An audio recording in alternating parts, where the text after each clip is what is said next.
Well, as we get started in this new sermon series in this new year, I want to begin with a question. And when I ask this question, you do not need to raise your hand, okay? You do not need to raise your hand because we already know the answer. By the way, the answer is yes. In case you don't know, the answer is yes. So no reason to raise your hand. But here's the question. Have you ever lied? Now, again, the answer is already yes, right? Okay. Have you ever lied in an attempt to assure someone that you could be trusted, right? Think about that. Now, in case that's not a plain enough thought, the answer is yes, right? Okay, let's be honest. Now, let's just think back in time to maybe when you were young. So, for example, maybe you had your parents, like my parents, had rules about things that you were allowed to do or not allowed to do. But maybe you had friends who were allowed to do different things. They had different rules. By the way, it's always interesting when we're kids that we always complain when our friends can do something that we can't do. You know, like that's not fair, but we never go the other way. We never say, well, I should not be allowed to do something because my friends aren't allowed. It's always a one-way street. Anyhow, so we had friends who were not allowed to do or who we couldn't do certain things. Maybe we couldn't go watch certain shows or movies, or we couldn't go to the movies or hang out with a certain crowd of friends. But we always had those friends that our parents trusted, right? And so your parents would say, okay, you can go stay the night at this friend's house because we like them. But maybe your parents said to you, okay, now listen, while you're there, don't do anything that you know we wouldn't approve of. And you're like, what, me? Of course not. Of course not. I would never do anything that you wouldn't approve of while I'm at my friend's house, right? And then you got there, and in fact, your friend wanted to watch that TV show or movie that your parents wouldn't approve of, or go to the movies to watch something they wouldn't approve of, or go hang out with the other group of kids or have them over, and you knew that your parents would not approve, but they're not there, and they don't know, and so you have a decision to make. Do you want to look cool and be a part of the group, or do you want to be lame-o? And so you just enjoyed it. You watched it. You went there. You did that. You went to that place. And this happened again, perhaps, and again. And then one day, at some point in time down the path, your parents said to you, did you do such and such? When you were with your friends, did you go out and go to this certain place? Or did you go with that certain group of kids? Or did you watch the certain thing? And all of a sudden, you had a decision to make. Do you tell your parents the truth and face the music?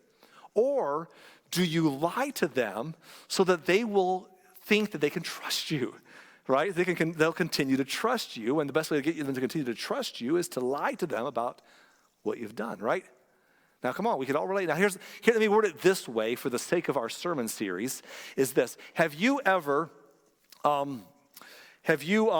compromised your integrity to protect your reputation as someone who has integrity? Think about that now. You ever compromise your integrity to protect your reputation as somebody who has integrity? Because here's why. This is just for being honest and human here. We're all tempted to. I'm tempted to. Something would make me look bad and I could cover it. I want to, we're all tempted to do this, right? Because sometimes we're willing to be bad if that's what it takes to look good. Or we can say it this way, we would rather be bad than look bad.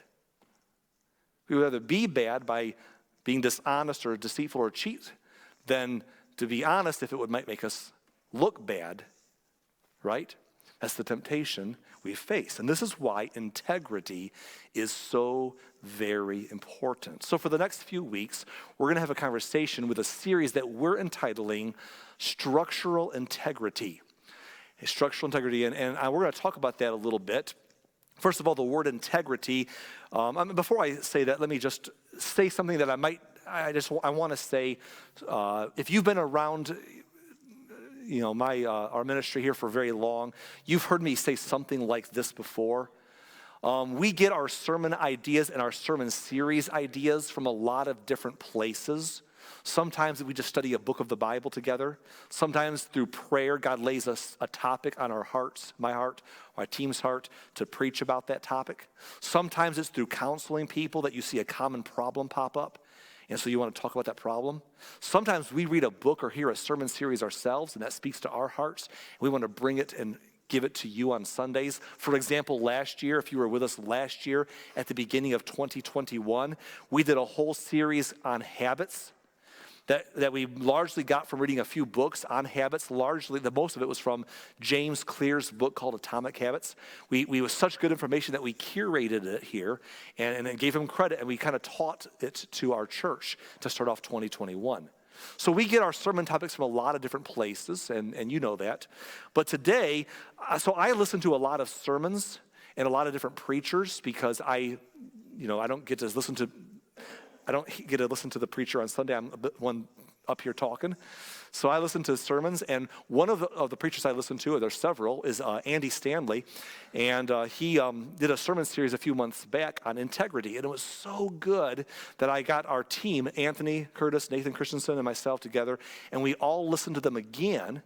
And we discussed the idea of maybe bringing that content to our church and curating it for our church because we wanted us to have it. So we took it, kind of changed a few things, kept a lot of it the way he did it. It was so good. But we decided to bring it to us this year because we thought it'd be a great way to start 2022. So if you want to hear it done better than it'll be done here, go back a few months and listen to him preach this series instead. But if you're stuck with me, we'll give you a few good weeks, I think, on the topic of integrity here at Lighthouse Church. Now, you see the picture. This is our packaging, structural integrity. You see the picture of the bridge up here. And whenever you see a bridge, you think about this. By the way, Nathan did a great job designing this for us. I want to say thank you. You see the bridge, and you think about a bridge being built to obviously hold what it needs to hold. That's what you hope for anyhow when you cross the bridge. You've probably been across a couple bridges before that you really doubted could hold what they were supposed to hold. But you hope, especially a big bridge or buildings that you see can support. The engineers came in and designed this structurally in such a way that it has the integrity to carry its load. So let's define that together. Structural integrity. Before I give you that, I want to give you a definition for integrity. Now, we're going to give you an official definition next week. If you come to us next week, we'll discuss integrity officially by definition that we're going to give you. But just to get us started, you know what integrity means, don't you? I mean, integrity, loosely defined, is the courage and the resolve to do the right and noble thing simply because it's the right and noble thing, right? It's the courage to do the right thing just because it's the right thing, even when it costs you. In fact, especially when it costs you. That's integrity. But structural integrity is a term that engineers would use when they build bridges and buildings. And structural integrity is defined as the ability of a structure to withstand its intended load without failing due to fracture or fatigue. So they build a bridge and they have an intended load of how much weight it can hold, how big of a vehicle can go over that bridge, or how many vehicles can be on that bridge, or how many people can live on the third floor of that building or stand on that balcony. It's the ability of a structure to withstand its intended load without failing due to fracture or fatigue. And we all know stories of structures that did not hold their integrity under a certain amount of pressure and tragedy struck. Because here's the thing about integrity. When a load-bearing structure fails, whenever a load-bearing structure fails, the load is transferred to and potentially overloads surrounding support structures. So if you've ever worked on building a house or anything, you know this. When something is built to hold the weight, if that doesn't hold what it's built to hold, then that load that it's supposed to carry is now transferred to something else that's got to support that. And it stresses out that other thing that's got to support the failure of the load-bearing structure. And if it can't support it, if the stress is too much, it overloads it, and that could crumble as well. And damage is done even broader than intended. That's structural integrity. Now, we understand this when it comes to structures, or at least we kind of get that when it comes to structures, but this is true when it comes to our personal integrity as well. Because a failure of personal integrity adds stress to the persons around us, doesn't it? We know this. It adds stress to others in our lives. We have several people in our church who work in our schools locally, and some of us, like me, volunteer in our schools. What happens in schools, if you're a teacher or an administrator, when a student comes to school and you see a student who's getting straight A's, they're great, maybe they're even in honors classes, they're doing great, they're just a model student, and then suddenly one day they come in and their grades start tanking, and all of a sudden they're failing everything. And their disposition has changed, and something's very different all of a sudden. And what's the first thing that you always think? You think something must have happened at home, right? Something must have happened, maybe in their parents, or to a parent or to their parents, that integrity was compromised, something stressful happened, it added stress to that child, and now they're struggling, and they're overloaded, and they're not doing so well. Okay, many of you perhaps have been in a marriage situation where in your marriage was stressed and strained, not because of a failure of your integrity as a couple, but maybe because of something that your high school son or your high school daughter did, or your college-age son or daughter did, where their integrity was compromised, and it added stress to your marriage. Now you're sitting there figuring out, do we say something? Do we step in? Do we step back? Do we agree on how to handle this? What do we do? And all of a sudden your relationship is strained by their choices and the stress they added to your relationship, right? An employer can make a decision that lacks integrity and all of a sudden can undermine the jobs and livelihoods of dozens or hundreds of people. Happens all the time. Our foster care systems are full of kids who you watch because a parent or a couple parents failed at what was right to do. They're left in a spot where sometimes, no matter how much someone tries to help them, there's generational baggage, there's generational addictions that are struggled with in an attempt to figure out how to handle the load that was stressed upon them by somebody else. And what happens is this: when our integrity fails, the load is always transferred. It's always transferred to somebody. And it's always transferred to those people who are closest to us. Somehow we end up hurting those we love the most, right? Somehow. The consequences are never isolated. Now, here's the thing about integrity. Integrity is a universal expectation. And this is important that we understand this, because if you come in today, and I'm sure no one has done this, but if you were to come in or listen to this and say, oh, I just don't think integrity is that important to me. For me, I don't care about having integrity. And I don't think anyone would say that, but we might dismiss it in our lifestyle. Here's the crazy part. We're hypocrites in some way. Don't you love to come to church and be told that? But we are, because we expect it. We expect integrity. We expect it of others, whether we have it or not. We all do. We expect others to have integrity, whether we have it or not. Plainly put, thieves do not expect to be stolen from, right? Like, a thief doesn't sit there and say, hey, wait a minute, you stole from me. I mean, I know I stole it first, but you should know better. You don't do that to me, right? I mean, unfaithful husbands or wives don't expect to be cheated on, right? That's how it goes. We expect better from other people. Let's just stay there for a moment. Let's talk about this. So perhaps when you were young, not you, not any of us here, but somebody else when you were young, perhaps you cheated in school on a test, and you either had the answer key, or you copied off another student's paper, or perhaps you got someone who was in that class earlier gave you the answers. Anyhow, you cheated, and you would have gotten a D or an F, but because you cheated, you got a B, and the paper comes back and there's your B. But then imagine that you're reading your paper now, and you notice that on your paper the teacher misgraded it, and they marked something wrong that actually wasn't wrong because the teacher just misgraded it. Do you sit there and say, oh, well, I should have gotten an F anyhow, so, no big deal. Now you go up to the teacher and say, hey, you misgraded my paper. You got this wrong. Never mind that I cheated to get that good of a grade in the first place. I expect you to have the integrity to do your job right when you grade it for me. Okay, let's just keep going. Adults, you go to work, and you're paid hourly to get this much, do this work for this much per hour for this many hours a day. So I worked at a trucking company, Tim, right, for years, usually overnight. And I remember, I don't know if they still do this or not, but I remember that they used to take the freight out of the trucks, and there's always those spots on the dock where the supervisor of station can't see you or the dock office can't see you.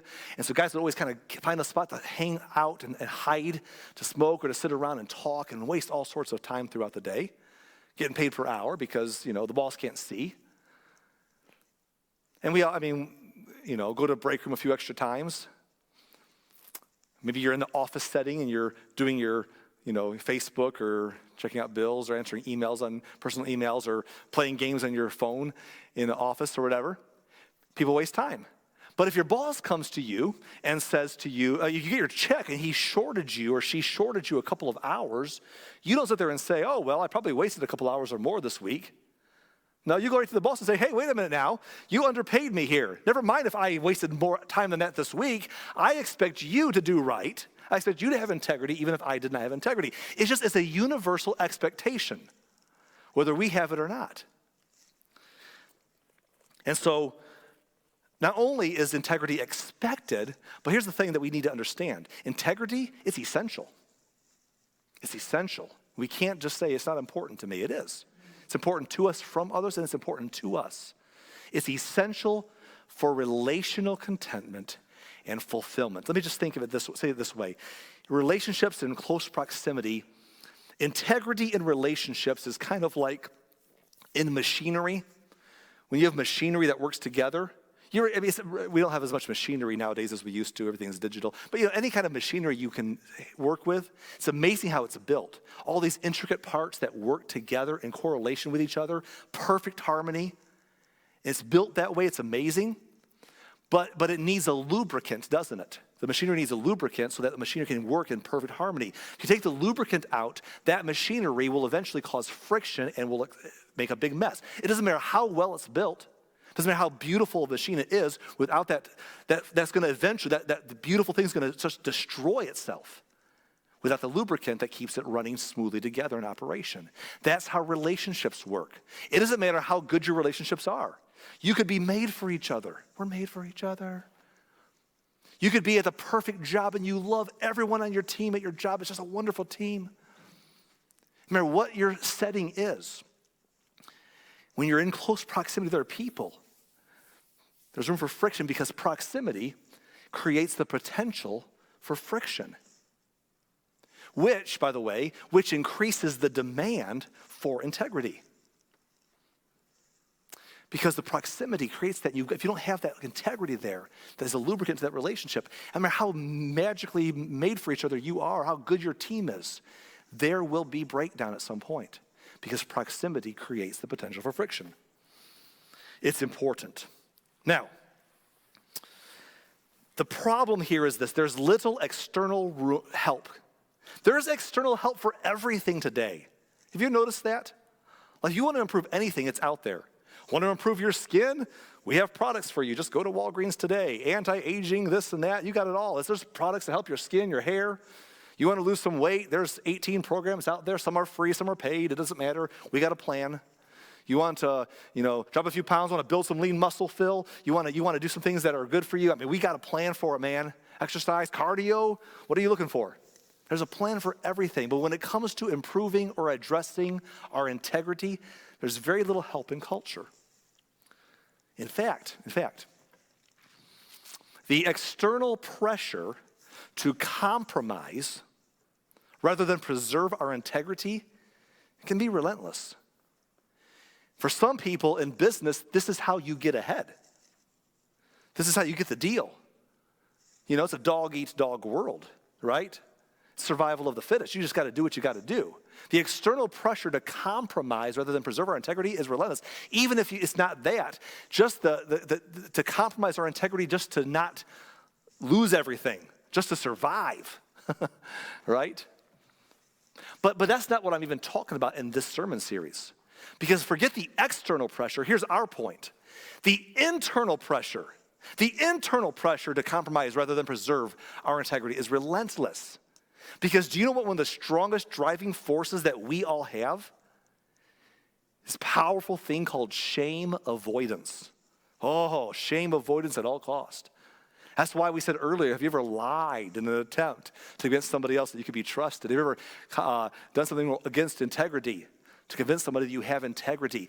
Whatever we have to do, if we got to cheat, steal, fudge, lie, shift, whatever it takes, there's just a pressure to compromise doing the honest and truthful thing. And that pressure can be relentless. So therefore, there's no hope. It's all over. Thank you for coming. Have a nice day. We'll see you next week. God bless you. Right? No. Thankfully, we have Bible principle and a North Star idea. I want to share a North Star idea with you today that can guide you in this pursuit. Now, we're going to look at one Bible verse today. We're starting a sermon series today, and for the next few weeks, we're going to look at a lot of Bible. We're going to see a lot of Bible stories. But for today, as we get started, as we introduce our topic today, I want to look at just one Bible verse. And that's okay, because it's one verse that I want you to commit to memory. I want you to take it home with you. It's a big idea. The verse is Proverbs 11 and verse 3. And the first part of it, it begins like this. It says, the integrity, that's what we're talking about, the integrity of the upright guides them. It guides them. And that brings us to this question that I want to ask a few times today, and that is simply this. What guides you? What guides you? Is it financial success? It guides you? Is it your goals you're trying to reach? Is it a promotion that you're aiming for? Is it relational dominance, having the upper hand, being the better person? What is the driving force that guides you and directs you in life? That's a big thing to wrestle to the ground. And you say, well, of course, Arlen, integrity guides me. But this is the thing. This is the part where we're not always very self-aware or self-honest. Because everybody, you ever know somebody in your life who would say, oh, yeah, I'm a person of integrity. And you're like, yeah, right. We all know you. But they think they are, and you think they are. What guides you? And here's the thing. We sometimes have to have our integrity get tested. And no one wants that. No one wants that. But sometimes the best thing that can happen to us is a test to reveal something about ourselves that we don't know until the test comes. Because here's the thing. We don't know if integrity guides us until maintaining integrity costs us. We don't know if our integrity really guides us until all of a sudden the integrity we claim to have, to do the honest thing in this moment, to tell the truth here, to operate properly here, to be honest there, if doing so will cost us, that's when we find out if integrity actually guides us or not. Because here's the thing, unless integrity is your guide, it becomes merely a tool that you use to get your way. Integrity can be either a guide or a tool. It's either a guiding force or it's a tool that we use. And unless integrity is your guide, it becomes merely a tool that you use to get your way until it gets in the way. And then we throw it away because it's in the way of what I need to get through now.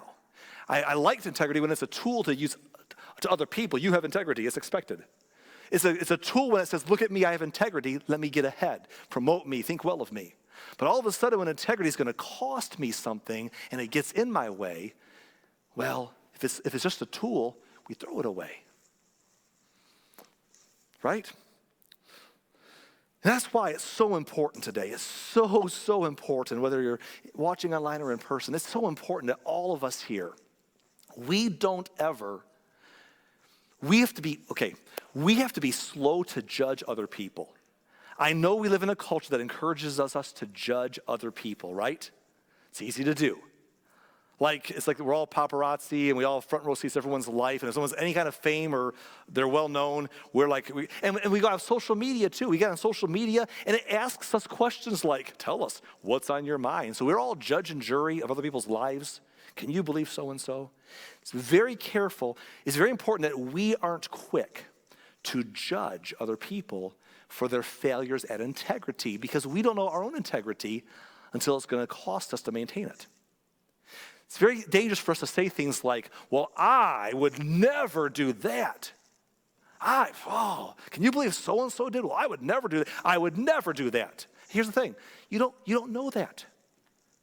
It's easy to look at somebody who has opportunities to fail in ways that we don't have opportunities to fail because of their money or their position or where they are in life or their talent or their looks or whatever it may be. And I don't have their temptations, and I'm thinking, well, I might never have a chance to. But you put me in the right crosshairs in the right moment of life, and it's easy all of a sudden to realize it's a little harder than I thought it was. And I'm not saying it's justifying bad behavior, but we should be careful to not judge other people because we don't really know sometimes how we would do. Well, I'm sure I would never do that. You don't know that. Remember the Bible story of Peter? Peter was the disciple of Jesus. As Jesus got ready to go to the cross, Jesus is like, I'm going to die. You're all going to run away. And Peter's like, I'll never leave you. I'll never deny you. I'll never do that. And Jesus is like, Peter, you're going to deny me 3 times. And you're going to, no way, Jose. He says, or Jesus, no way, Jesus. I will never deny you, ever. And so, he's wrestling with this thing. And what happens? He meant it. I believe he convinced himself he would never do that. But then Jesus was arrested. And Peter's sitting outside the watch and knows he's going to be put to death. He's by the fire. And what does Peter all of a sudden do? When the moment when maintaining integrity could cost him, hey, aren't you with him? Peter, denied him. I'd be very careful to say I would never do that. You don't know that. And be careful how we look at other people who are on the same journey of life in different scenarios than us. But here's the question for us today. And this is what I want you to get ahead of it. I wish Peter could have looked honestly at his life before that moment and been truthful about himself. Here's the question that we need to ask ourselves before the next crisis comes. What guides you? What is the thing that guides you? Is integrity your guide or is it a tool? Now back to our verse, the first part of our verse, Proverbs 11:3. The integrity of the upright guides them. I want you to notice that word upright. That may be the most important word in this verse for us today. The word upright refers to somebody who is standing upright. Somebody who is, in other words, your parents ever tell you, hey, straighten up. Hey, straighten up, stand up straight. Be upright. It's like a posture thing, right? Get your posture straightened up. Because otherwise we tend to slouch down and look down, right? Hey, stand up straight. The upright's a big idea, and this is a big idea that's taught throughout the Bible and throughout the book of Proverbs, by the way, about prudent people looking ahead. That when we are upright, when we are not slouched over or bent over or crooked, but when we are upright, we can look ahead. We can take the long look at what's coming because we are upright. It's contrasted throughout Proverbs with the idea of the person who is not looking prudently ahead, but is looking at what's right in front of them. We're bent over. We're looking at what's right now. What's right now, what's right in front of me, versus somebody who is upright and is taking the long look. The integrity of the upright guides them. Or I could put it this way, your posture influences your future. If we're the kind of people who are always bent over looking at what's right in front of us, the opportunity right now, I want to abuse that substance right now because I really want to do that. I want to surf that porn right now because I really want to do that. I want to indulge in the sexual behavior over here. I want to financially, make this financial decision right now because right now that would make my life a little more fun. I want to be dishonest in this relationship because that'll make things more comfortable. I want to cheat over here a little bit because that will get me ahead. I want to lie here. You know what I'm saying? When we're looking at now, when we're bent over looking at what's right in front of us and what will make today better, it will impact our future where we end up. Because when you're doing that, you're looking at now, not later. You're looking at wow and not whoa, where's this going to take me? And so if we're doing that, saying, well, this indulgence looks fun right now, not considering where it's going to lead, this lie right now will help me in the immediate situation feel better, not knowing the distrust it will create for later. When our posture has been over, we get in trouble. But when we are upright, when we're taking the long look, when we're looking at where decisions lead, what will that do in time? Well, that changes everything, doesn't it? It changes everything. And look, we know this. Our past regrets confirm this, doesn't it? If we were to call you up here, and we won't, trust me, we're not going to do this, don't worry. If we were to call you up here and hand you a microphone and say, tell us your biggest regrets. Most of us, our biggest regrets were it happened at some point when we were looking at what's right in front of us. He talked sweet. She was pretty. My friends were all doing it. I had to have that now. It could be 1,000 things. Our biggest regrets come from looking at what's right now instead of what's going to come down the road. Because we stand up right and take the long look. The integrity of the upright, it guides them. It's a north star. It's a reminder that there's something beyond right now and the discomfort that's to come. I'm going somewhere. Here's the thing we have to think, and here's the question you need to wrestle with. Every time you're tempted to sit there and say, well, this is handy. Well, this will help me today. I know I usually have integrity. Arlen, I usually believe what you're saying, but I heard the sermon last Sunday, but now, it's Thursday, 4 days from now. It's Thursday, and in my situation here, being honest or truthful or not cheating or fudging, doing the right thing is going to cost me something, and so I don't know. I think that I need to make an exception. Here's the thing. In those moments, you have to ask yourself this question. If I'm quick to abandon my integrity situationally because of the cost of maintaining it, if I'm quick to abandon my integrity, then what's really guiding me? What is really guiding me? What's really the driving force? Is it following Christ? Is it the preferred future he has for me because he loves me? Is it what's best for those I love? Or is it looking good? Because here's the thing. If we're honest sometimes, if we were telling the truth, we would have to admit sometimes a problem with me and with you is that you're more concerned with looking good than with being good. I'm more concerned with looking good than being good. Because again, shame avoidance is a big deal to many humans. It's a big deal. That's why we said earlier, would you lie to not look, to be trusted? We want to look good so bad that we prioritize how we look over how we are inside. And we build, in the church world, we call it coming together and building a stained glass masquerade, pretending everything's fine when it's not. But it sure is hard to live an honest and upright life when we're looking good and not being good to do it. Now, I want to give you some advice today as we are at the space in the sermon. This might be the most important thing I say to somebody today. Online, in person, it might be the most important thing you hear, especially if you are in a position of authority.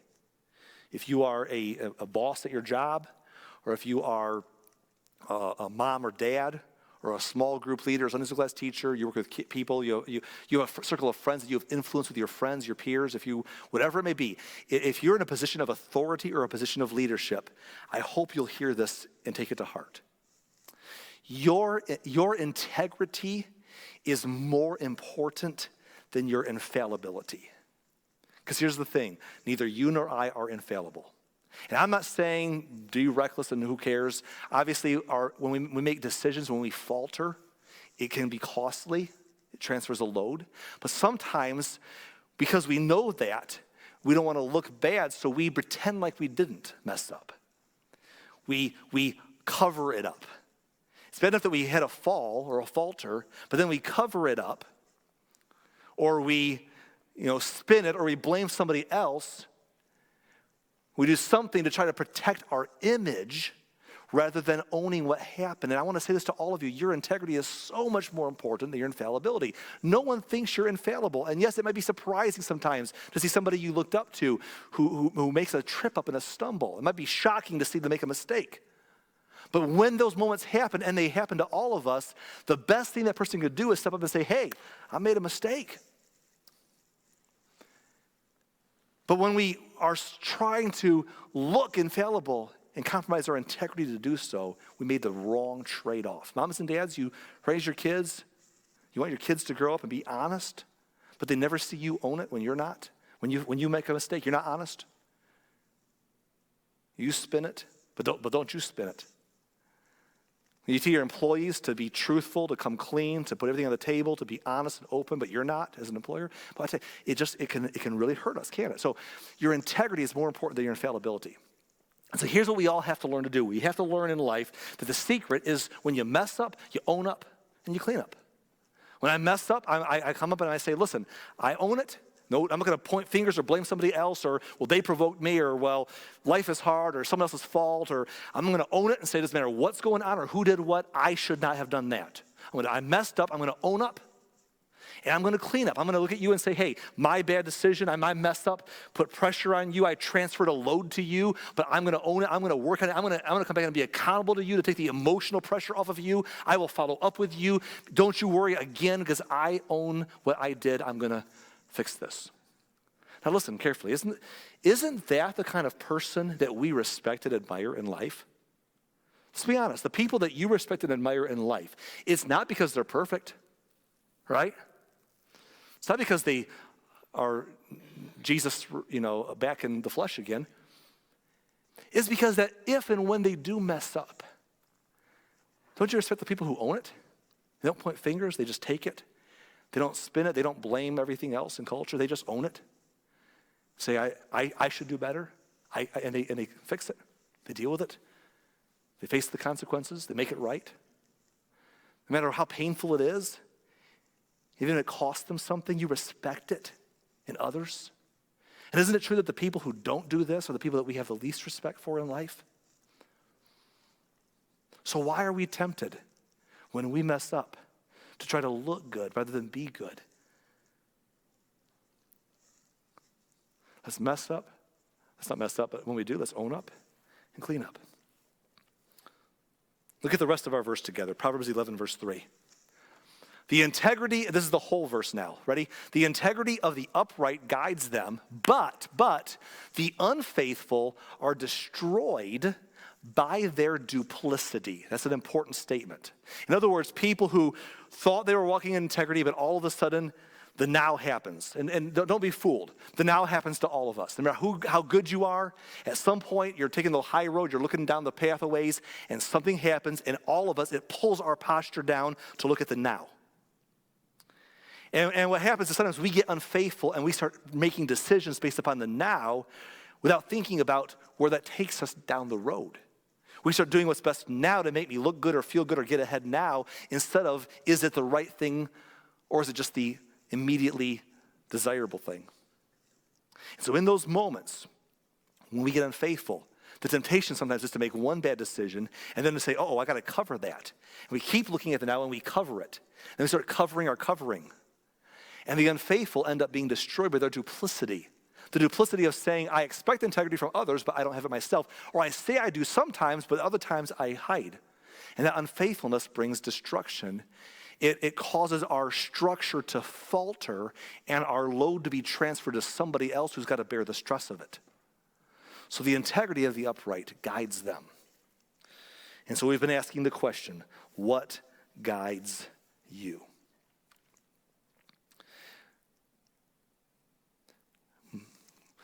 Raising kids now, 2 adult kids, we're raising kids, Michelle and I. One thing I've tried to impress upon them through the years as they've grown up, especially you talk about it more when you need to talk about it more. I've tried to impress upon my kids the idea that if there's a couple rules that are the most important rules to obey in our family, of course the most important rule is respect your mama, right? But maybe the most important rule for our kids, raising them, is this: don't lie, right? Mom and Dad, you know what I'm saying? Tell the truth. Because if telling the truth about what you want to do instead of just sneaking and doing it, or telling the truth about what you did instead of trying to cover it up, if telling the truth makes you miss an opportunity or gets you a little trouble, that's fine. That's not fun for any of us. That's not fun for them. It's not fun for parents. But there's a relationship that can be built on trust. But when lies are present, when lying is present, it undermines the entire relationship. And trust can't be established, and nothing works in lies. That's why it doesn't work for you. That's why couples, you shouldn't have secrets from your spouse. Be open and be honest, because no relationship can grow or foster well in the dark, in the secrets. So you tell the kids, tell the truth. So we can operate. Yes, it might be uncomfortable. Yes, it might nick some plans it might nip them in the bud. It might close some doors you want to have open. It might actually get you in trouble for something that happened that you fess up to. But if we find out later that we've been lied to, the relationship is undermined, right? But if we know that we're being truthful, we can get through those tough spots. And don't you respect people who come to you and they tell you the truth? You're like, wow, I wouldn't have known that if you wouldn't have told me. You don't think less of them for that. You think more of them for that. Because they didn't have to tell the truth, but they owned it. And so teach our kids to tell the truth. But mom and dad, we can't pass that down if we don't do it ourselves. It's got to start with us. And if you're young, don't wait till you're married. Don't wait till later in life. The younger you are. So I'll figure this out someday. No, it won't. You're starting a path now of looking at the now and making decisions based upon the immediate or posturing up. Your posture influences your future. Your posture impacts your future. To straighten up and say, what's the long view? What kind of marriage do I want to have someday when I'm married? What kind of family do I want to have someday? What kind of person do I want to be? What kind of opportunities do I want to have in life? Does integrity guide me? Even when it costs me. So we're going to take a couple of weeks and we're going to talk about structural integrity. And from here, we're going to look at some Bible stories and some passages that tell us what not to do, show us what not to do, kind of like wow stories, and some stories and examples and some scripture. We're going to see some stories about what to do and how awesome it is. Some people we can admire and respect and look at and follow an example as a North Star to our life to help us do the same thing. It's going to be a fun few weeks, and I hope before it's all over, we will have a burning heart for being people of integrity. But in the meantime, here's what I want to do to wrap up our time together today. I'm going to try something that we've thought about trying before here, and we've not done it. Because we thought about it, maybe we did it once, I don't know. But we're going to try this for the next several weeks. At the end of each sermon, I'm planning to give you 3 questions to take home with you. You can write these down as they're on the screen, or you can take a picture of them on your phone, or if you're watching online, take a screenshot. These are 3 questions. I want you to take these home with you. And if you're married or you're in a relationship with somebody, I want you to discuss these questions with them sometime this week.